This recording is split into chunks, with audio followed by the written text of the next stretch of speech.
ससुराल में कभी बराबर मत रहिएगा, आइएगा 9-11 हो जाइएगा, क्योंकि ससुराल में रहने वाला दामाद और कुत्ता दोनों बराबर। ध्यान से सुनिएगा, जल्दी से निकल जाएगा। बहुत खूबसूरत पैगाम तालीम के हवाले से आपको सुनाने के लिए जा रहा हूं।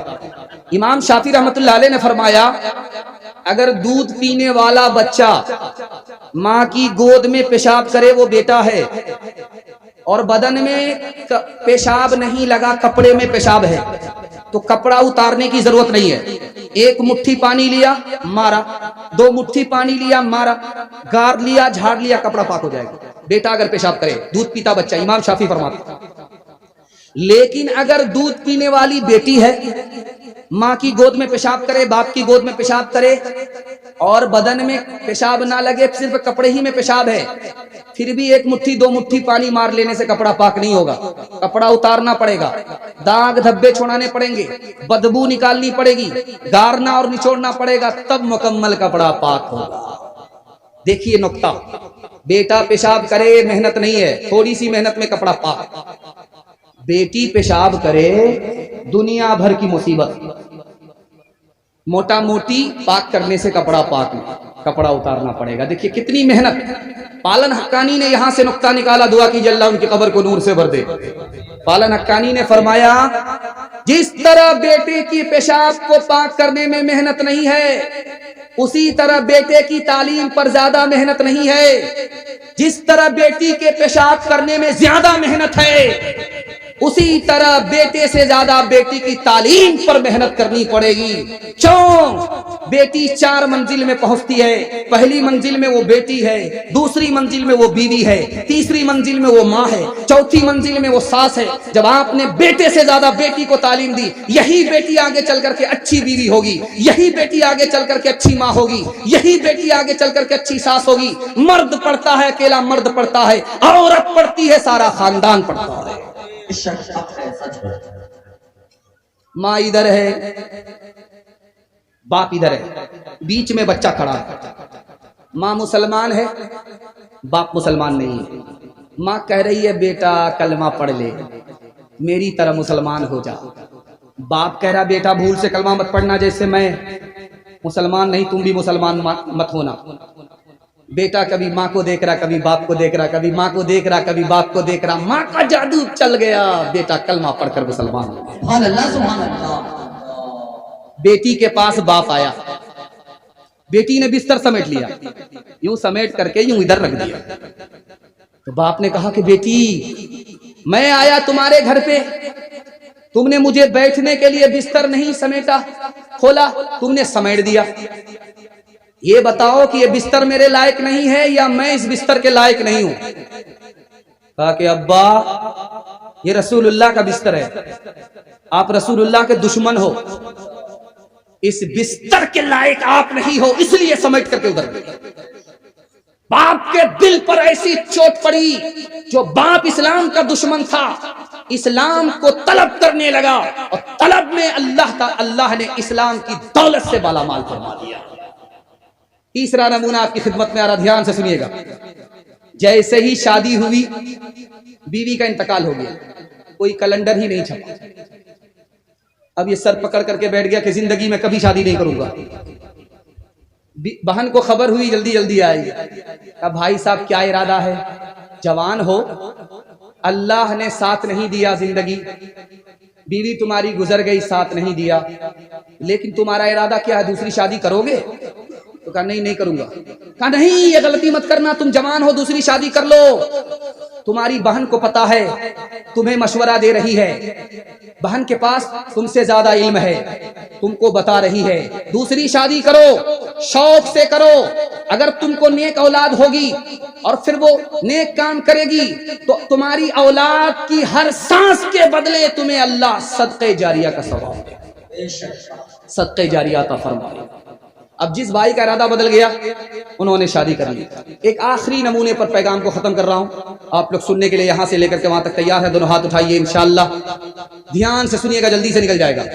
हारून रशीद हज्जाज बिन यूसुफ का दरबार है, एक औरत रोती हुई आई, फरियाद किया कि मेरे 3 आदमी को तुमने गिरफ्तार किया है, मेरी फरियाद है कि तीनों को छोड़ दो।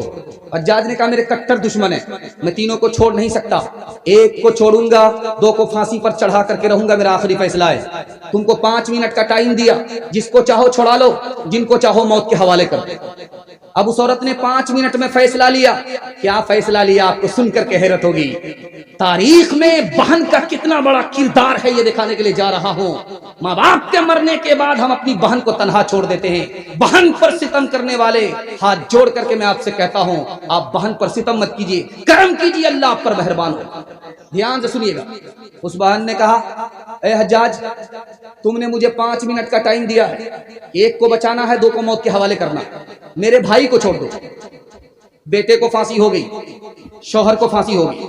हज्जाज बिन यूसुफ ने हैरत से पूछा, है औरत, तूने बेटे को नहीं बचाया, भाई को बचाया, इसका क्या राज है?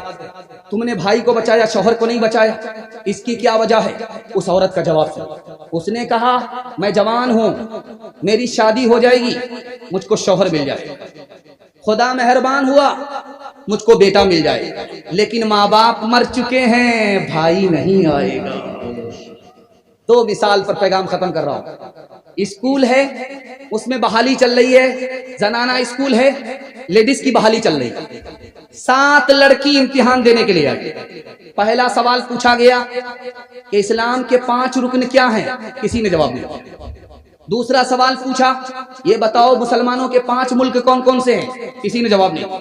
तीसरा सवाल आया, बिस्मिल्लाहिर्रहमानिर्रहीम का तर्जुमा बताओ, किसी ने जवाब नहीं दिया। चौथा सवाल आया, तुम ये बताओ कि तस्बीह में 100 दाने क्यों होते? इसका भी किसी ने जवाब नहीं दिया। और आखिरी सवाल जिसका सबने तसल्ली बख्श जवाब दिया, वो क्या सवाल था? फिल्मी 3 हीरो के नाम बताओ, सबने तसल्ली बख्श जवाब दिया। बादशाह की 4 बीवी थी। बादशाह को मालूम करना था कि पढ़ी लिखी कौन है, जाहिल कौन। तो बादशाह बीवी के पास आकर के कहता है, सुबह हो रही है? कहा कि हाँ हो रही। कहा कैसे पता चला? का मुंह में पान था, मजा बदला। बादशाह बड़ा खुश हुआ, पढ़ी लिखी है। दूसरी बीवी से पूछा कि सुबह हो रही? कहा हाँ हो रही। कहा कैसे पता चला? का लालटेन की रोशनी धीमी पड़ गई। बड़ा खुश हुआ कि पढ़ी लिखी है। तीसरी बीवी से पूछा कि सुबह हो रही? कहा हाँ हो रही है।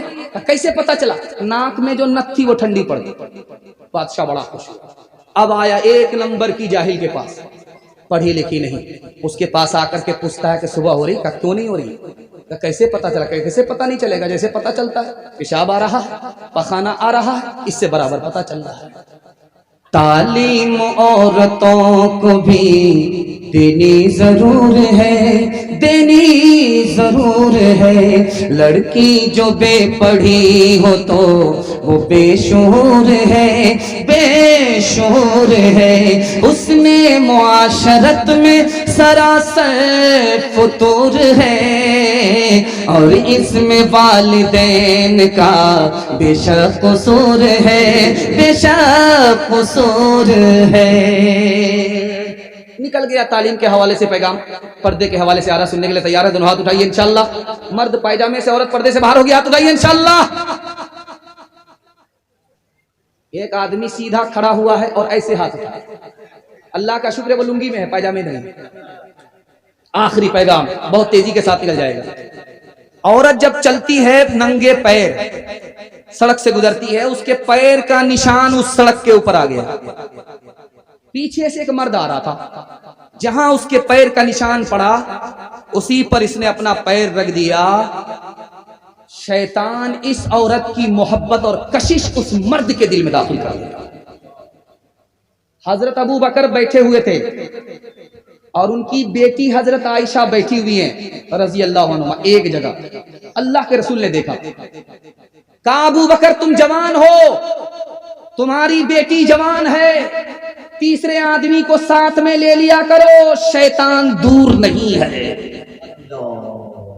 हजरत उमर के यहां बेटी आई, हजरत उमर घर से बाहर। लोगों ने पूछा कि बेटी अंदर, बाप घर से बाहर। तो कहा मैं जवान हूं, मेरी बेटी जवान है, घर में बीवी नहीं है, तीसरा शैतान है, इसलिए घर से बाहर।